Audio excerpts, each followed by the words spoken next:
അപ്പൊ ഇന്ന് നമ്മൾ ഉണ്ടാക്കാൻ പോകുന്നത് സാൻഡ്വിച്ച്, നല്ല ബ്രെഡ് സാൻഡ്വിച്ച്. അപ്പൊ നമുക്ക് വീഡിയോയിലേക്ക് കിടക്കാം.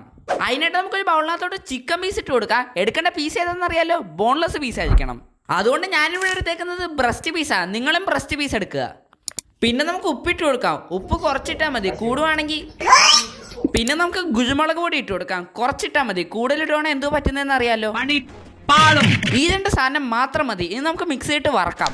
അതിപ്പോ ലാഭായല്ലോ. ഇത് നമ്മൾ മിക്സ് ചെയ്യുമ്പോഴേക്കും നല്ലോണം എല്ലായിടത്തോട്ടും സ്പ്രെഡ് ആക്കണം. കാരണം നമ്മൾ വെറും രണ്ട് സാധനം മാത്രമേ ഇട്ടിട്ടുള്ളൂ. ഇനി അടുത്തത് മയോണീസ്. മയോണീസ് ഉണ്ടാക്കാനായിട്ട് നമുക്ക് പ്രധാനമായിട്ട് വേണ്ട സാധനമാണ് മുട്ട. ഞാനിവിടെ എടുത്തേക്കുന്നത് 3 മുട്ടയാണ്. മയോണീസ് ഉണ്ടാക്കാനായിട്ട് 3 മുട്ട മാത്രം മതി. പിന്നെ ശ്രദ്ധിക്കേണ്ട കാര്യം എന്താണെന്ന് വെച്ച് കഴിഞ്ഞാൽ നമുക്ക് എഗ് വൈറ്റ് മാത്രം മതി, മുട്ടയുടെ മഞ്ഞ വേണ്ട. അതുകൊണ്ട് എഗ് വൈറ്റ് മാത്രം എടുത്താൽ മതി. ഇനി നമ്മൾ നേരത്തെ മാറ്റി വെച്ച 3 മുട്ടയില്ലേ, അതിന്റെ വെള്ള മാത്രം സെപ്പറേറ്റ് ചെയ്തെടുക്കാം. കാരണം നമുക്ക് മയോണീസ് ഉണ്ടാക്കാനായിട്ട് അതിന്റെ മഞ്ഞ വേണ്ട. ഇനിയാണ് മെയിൻ പരിപാടി വരാൻ പോകുന്നത്. ഇനി പറയാൻ പോകുന്നത് ശ്രദ്ധിച്ചു കേട്ടോ. കാരണം നമ്മുടെ മെയിൻ പരിപാടി എന്താണെന്ന് വെച്ച് കഴിഞ്ഞാൽ വെളുത്തുള്ളി എടുത്ത് ഇതേപോലെ പീസാക്കി കൊടുക്കുക. എന്നിട്ട് നമ്മൾ ഈ പീസാക്കി മാറ്റി വെച്ച വെളുത്തുള്ളി ഇല്ലേ, ആ നേരെ ജാറിനകത്തോട്ടം ഇട്ട് കൊടുക്കാം. ഇനി നമ്മുടെ അടുത്ത പരിപാടി എന്താണെന്ന് വെച്ച് കഴിഞ്ഞാൽ മുട്ടയുടെ വൈറ്റ്, അതായത് എഗ് വൈറ്റ് എടുത്ത് നേരെ ജാറിനകത്തോട്ടം കഴിക്കുക. പിന്നെ മുട്ടയുടെ മഞ്ഞ ഇടാൻ പാടില്ല. മുട്ടയുടെ മഞ്ഞ ഒരിക്കലും ഇടാൻ പാടില്ല. പിന്നെ ഒരു സ്പൂൺ സൺഫ്ലവർ ഓയിൽ നേരെ അങ്ങ് ഒഴിച്ചു കൊടുക്കാം. പിന്നെ നമ്മുടെ നെക്സ്റ്റ് പരിപാടി എന്താണെന്ന് വെച്ച് കഴിഞ്ഞാൽ അത് നല്ലോണം അടച്ചിട്ട് 5 മിനിറ്റത്തേക്ക് മിക്സ് ചെയ്തെടുക്കണം. അങ്ങനെ നമ്മൾ 5 മിനിറ്റ് മിക്സ് ചെയ്തെടുത്ത് കഴിഞ്ഞാൽ വീട്ടിൽ തന്നെ ഉണ്ടാക്കാൻ പറ്റിയ മയോണീസ് റെഡിയാണ് ഗൈസ്. അതിപ്പോ ലാഭായല്ലോ.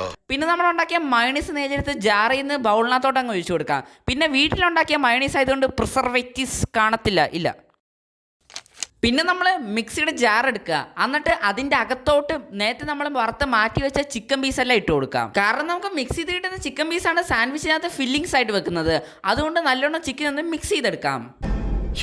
അതെ, കാരണം നമ്മൾ മിക്സ് ചെയ്ത ചിക്കൻ ഇങ്ങനെ ഇരിക്കും. സിമ്പിൾ ആയിരിക്കും കഴിക്കാൻ, ചവച്ചഴിക്കേണ്ട ആവശ്യമേ വരത്തില്ല. ഇനി നമ്മുടെ അടുത്ത പരിപാടി എന്താണെന്ന് വെച്ചാൽ ഒരു ക്യാബേജ് എടുക്കുക, അതാ ഇതുപോലെ ചെയ്യുക. എന്നിട്ട് ഒരു ക്യാരറ്റ് എടുക്കുക, അതാ അതേപോലെ തന്നെ ചെയ്യുക. എന്നിട്ടൊരു ബൗൾ എടുക്കുക. നമ്മൾ നേരത്തെ ക്യാബേജ് ഇട്ട് കൊടുക്കാം. പിന്നെ ക്യാരറ്റും ഇട്ട് കൊടുക്കാം. പിന്നെ നമുക്ക് ആ ബൗളിനകത്തോട്ട് മിക്സിക്കകത്തിട്ട് അടിച്ചെടുത്ത ചിക്കൻ അങ്ങ് ഇട്ട് കൊടുക്കാം. പിന്നെ മുട്ടയുടെ മഞ്ഞ ഉപയോഗിക്കാതെ ഉണ്ടാക്കിയ മയോണീസ് അങ്ങ് ഒഴിച്ചു കൊടുക്കാം. അങ്ങനെ നമ്മൾ മയോണീസ് ഒഴിച്ച് കൊടുത്തിട്ടുണ്ട്. ഇത് നമുക്ക് നല്ലോണം ഒന്ന് സ്പ്രെഡ് ചെയ്ത് കൊടുക്കാം. മിക്സ് ചെയ്യുമ്പോൾ എല്ലാ ഭാഗത്തോട്ടും സ്പ്രെഡ് ആവണം. അങ്ങനെ നല്ലോണം ഒന്ന് മിക്സ് ചെയ്ത് കൊടുത്തു കഴിഞ്ഞാൽ നമ്മുടെ അടുത്ത പരിപാടി എന്താണെന്ന് വെച്ച് കഴിഞ്ഞാൽ ബ്രെഡ് എടുത്ത് കഴിഞ്ഞാൽ വാട്ടിയെടുക്കുക എന്നുള്ളതാണ്. ബ്രെഡ് വാട്ടിയെടുക്കണമെന്ന് വെച്ച് കഴിഞ്ഞാൽ കഴിച്ച് പണ്ടാതെ കിടക്കണമെന്നില്ല, ജസ്റ്റ് ഒന്ന് ടോസ്റ്റ് ചെയ്തെടുത്താൽ മാത്രം മതി. അങ്ങനെ നമ്മൾ ടോസ്റ്റ് ചെയ്ത് ബ്രെഡ് നേരെ അതിൻ്റെ മുകളിലോട്ട് അങ്ങ് വെച്ച് കൊടുക്കാം. പിന്നെ കുറച്ച് ടൊമാറ്റോ സോസ് എടുത്ത് അതിൻ്റെ മുകളിലോട്ട് അങ്ങ് തേച്ച് പിടിപ്പിക്കാം. ഞാനിവിടെ സാൻഡ്വിച്ച് ഉണ്ടാക്കാനായിട്ട് എടുത്തേക്കുന്നത് ടൊമാറ്റോ സോസാണ്. നിങ്ങൾക്ക് ഇഷ്ടമുള്ള സോസ് ഏതാണോ അത് സാൻഡ്വിച്ച് ഉണ്ടാക്കാനായിട്ട് എടുക്കാം. ഇനി നമുക്ക് ബ്രെഡിൻ്റെ അഞ്ചത്തോട്ട് നേരത്തെ നമ്മൾ ഉണ്ടാക്കി വെച്ച ഫില്ലിങ്സ് അങ്ങ് വെച്ച് കൊടുക്കാം. ഫില്ലിങ്സ് വെച്ച് കൊടുക്കുമ്പോഴേക്കും പുറത്തോട്ടൊന്നും പോകാതെ എല്ലാ അകത്ത് തന്നെ വെക്കാൻ നോക്കുക. ഇല്ലെങ്കിൽ പിന്നെ നമ്മൾ കഴിക്കാൻ നേരത്തെ ചാടിപ്പോകും. ഇനി നമുക്ക് നേരത്തെ വീട്ടിൽ അടിച്ചെടുത്ത മയോണീസ് നേരെ അതിൻ്റെ അഞ്ചത്തോട്ട് അങ്ങ് ഒഴിച്ചു കൊടുക്കാം. വളരെ കുറച്ച് ഒഴിച്ചാൽ മതി, കാരണം നമ്മൾ കൂടുതൽ ഒഴിക്കുകയാണെങ്കിൽ ബ്രെഡിൻ്റെ നനവ് കൂടും. എന്നിട്ട് അതിൻ്റെ മുകളിലോട്ട് ഒരു ബ്രെഡും കൂടി വെച്ചെടുത്താൽ സിമ്പിൾ സാൻഡ്വിച്ച് റെഡി. അതിപ്പോ ലാഭായല്ലോ. അപ്പം ഇങ്ങനെയാണ് വീട്ടിൽ തന്നെ ഏറ്റവും സിമ്പിളായിട്ട് സാൻഡ്വിച്ച് ഉണ്ടാക്കുന്നത്. ഞാൻ ഇതിനായിട്ട് എടുത്തേക്കുന്നത് കുറച്ച് ചിക്കനും ബ്രെഡും കുറച്ച് വെജിറ്റബിൾസും മാത്രമാണ്.